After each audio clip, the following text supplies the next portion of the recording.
Uyu mudamu ureba kuri sikirini yawe yitwa Dusabe Dorine, yiyiciye umwana. Uyu mugabo ureba kuri sikirini yawe wambaye ingofero yitwa Chris Rugari, uyu mwana yitwa Nganwa Ruganwa. Yes, ikaze nanone bakunzi ba Hafa TV. Reka kandi n'ubundi tubonereho umwanya wo kugumya kwihanganisha abanyarwanda, twihanganisha abantu bose babuze ababo muri jenoside yakorewe abatutsi 1994. Tugeze ku munsi wa 4 aho u Rwanda n'isi yose by'umwihariko abanyarwanda twibuka jenoside yakorewe abatutsi. Haracyariho ibyiringiro. Reka tukomeze kubwira abantu bose ngo mukomeze mwibuke, ariko muniyubaka, kandi intera ari imwe. Tuvuga ngo ntibizongere kubaho, never again. Yes, ngira ngo tutabatindiye, uyu munsi ni itariki ya 10 z'ukwezi kwa 4 2025. Turagarutse nanone kugira ngo turebere hamwe ibivugwa mu isi y'amakuru. Ni inkuru y'akababaro, ni inkuru, ni amahano ibiri kuba noneho muri iyi minsi. Ni amahano biteye ubwoba, biteye ubwoba. Ejo bundi ku kiriyo ku itabaro ry'uriya mugabo uriya Emi witwikanye n'abana mu nzu ye akoresheje esanse, umudamu amuherekeza cyangwa se ku itabaro yaravuze ngo umwanzi w'umuntu azaba uwo mu rugo, ngo umubyeyi aziyicira uwo yabyaye. Niko rero bibashije kuba byagenda n'uyu munsi. Uyu mudamu ureba kuri sikirini ni umunyarwandakazi. Uyu mugabo ni umugande. Uyu mwana ni umwana mutoya mu by'ukuri, ni igisekeramwanzi, afite imyaka 2. Ariko uyu mudamu Dusabe Dorine ibintu akoreye uyu mwana ni agahomamunwa. Inkuru mbi wayumva ahandi, biragatsindwa n'Uwiteka. Uyu mugabo rero ni umugabo w'umubizinesimani, akora bizinesi zambukiranya imipaka. Mu by'ukuri uyu mugabo ni umugabo wagerageje kwirwanaho. Ni umugabo ni umugabo ufite ukuntu abayeho, ni umugabo ubayeho neza, kubera yuko ni umugabo mu by'ukuri n'urugo rwe ni urugo rudasaba umunyu. Ariko kandi buriya Imana mu bintu nabonye ntago igitanga ibintu byose. Ushobora kugira amafaranga ariko ukagira urugo rubi, cyangwa se utagira urugo rubi ukagira abana babi, utagira abana babi ukagira umugore mubi. Nibyo rero byabaye kuri uyu Chris. Yagize umugore mubi mu by'ukuri. Turabasubiza benda inyuma gatoya. Uyu mugore yaje gukundana uyu Dorine, yaje gukundana n'uyu Chris. Barakundana cyane pe, bakundana n'igihe kinini, nyuma baza kubyarana ariko batarabana. Kubera rero urwo rukundo, kubera n'ukuntu uyu Chris yakundaga uyu mugore, nyuma hazamo n'umwana, Chris afata icyemezo aza kuba yashaka uyu mugore. Ariko kandi ibyaje kuba bikurikiraho nyuma y'aho amushakiye ni akamaramaza. Uyu Chris rero amaze gushaka uyu mugore we yakomeje nyine bizinesi, yakomeje akazi ke k'ubucuruzi bwambukiranya imipaka. Ni ubucuruzi yakoreraga bwo hirya no hino mu bihugu bigiye bitandukanye, ariko abantu bagahamagara uyu Chris bakamubwira ati nyamara uyu mugore wawe arasambana, ati uyu mugore wawe rwose ntago ari shyashya, uyu mugore wawe ntago ari seriye. Ariko Chris nyine we bitewe n'urukundo yakundaga uyu mugore we Doreen Mutesi, akavuga ati ni ay'abantu, abantu baravuga ubu barashaka kudusenyera. Nuko umugabo ntiyabiha agaciro. Igihe kimwe ari aho ngaho agiye kumva umugabo aramuhamagaye ati ndashaka kuzaza gufata umwana wanjye.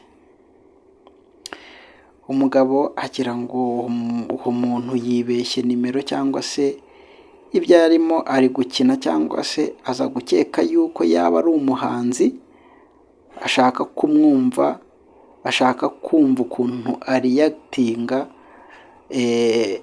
muri icyo kibazo kugira ngo abe yasohoramo indirimbo. Nuko umugabo rero bakomeje kumubwira ati uyu mugore wawe arasambana,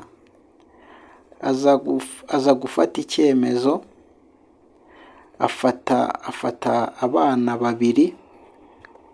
Uyu mugabo afata umukuru w'imfura, afata n'undi abajyana kubapimisha DNA, gufata DNA. Yaje gusanga umwana we muri abo babiri ari umwe, uwundi atari uwe. Uyu mugabo rero aza kubabazwa n'icyo kintu cyane, biramubabaza cyane. Ariko kandi bitewe n'urukundo, buriya baravuga ngo urukundo rwihanganira byose, ngo bitewe n'urukundo uyu mugabo aza kubabarira uyu mudamu. Ariko kandi cyagiye ngo uriya mugabo ahamagara akabwira uyu Chris, akamubwira ngo ndashaka kuza gufata umwana wanjye uri aho ngaho mu rugo iwawe. Uyu mudamu ngo yaramubwiye ati sheri, abo ngabo ni abashaka kuduteranya, aba ni abashaka kudusenyera, bihorere rwose, bihorere bima amatwi. Uyu mugabo aza kubica amazi. Uyu mugabo rero aje gusanga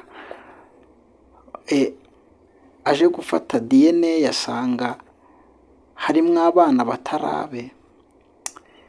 Arazongera cyane, agira stress, aza kurwara depression, ibintu birakomera, biba bibi cyane. Ariko kandi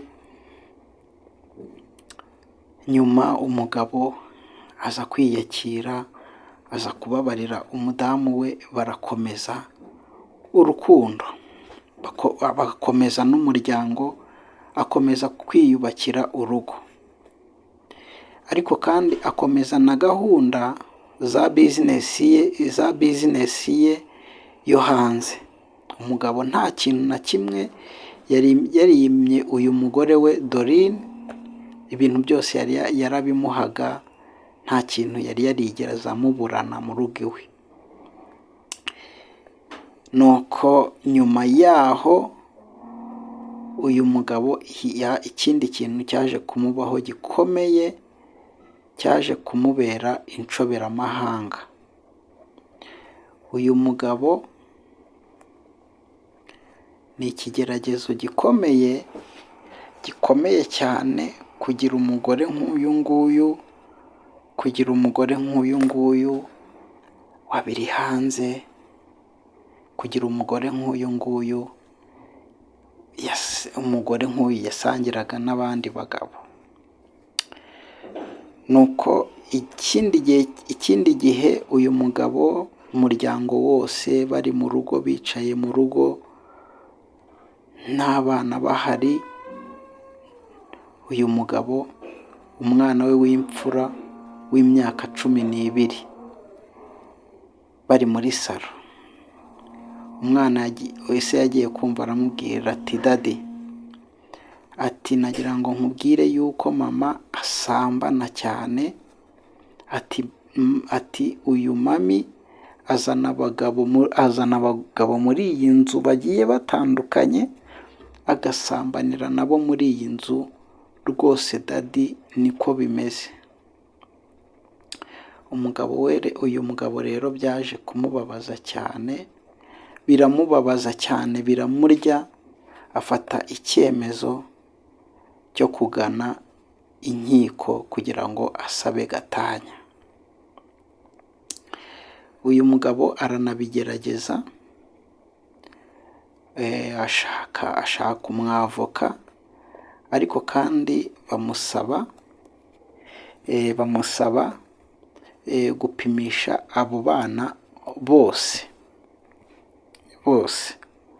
kubera yuko mu byo yaregaga umugore yamuregaga kumuca inyuma. Uyu mugabo rero ari muri iyo processus yo kugira ngo apimishe abana bose. Ndashaka kugera ku nkuru nyamukuru. Uyu mugabo ari muri iyo processus, icyabaye, uyu mudamu yararebye aravuga ati aba bana bose nzi yuko atari ab'uyu mugabo, ubu agiye gukoresha agiye kubapimisha bose, mfatwe, duhite dutandukana, mbe mpombye umugabo mwiza, mbe mpombye umugabo w'umukire, mbe mpombye umugabo ntigeze mburana ikintu na kimwe. Yahise yigira inama rero yo gufata uyu mwana aramuniga.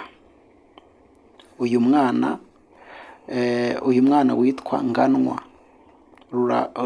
Nganwa Ruganwa, ahita amuniga. Mu kumuniga, ubwo yamunize ari mu mugoroba, ahita anamwirukankana kwa muganga.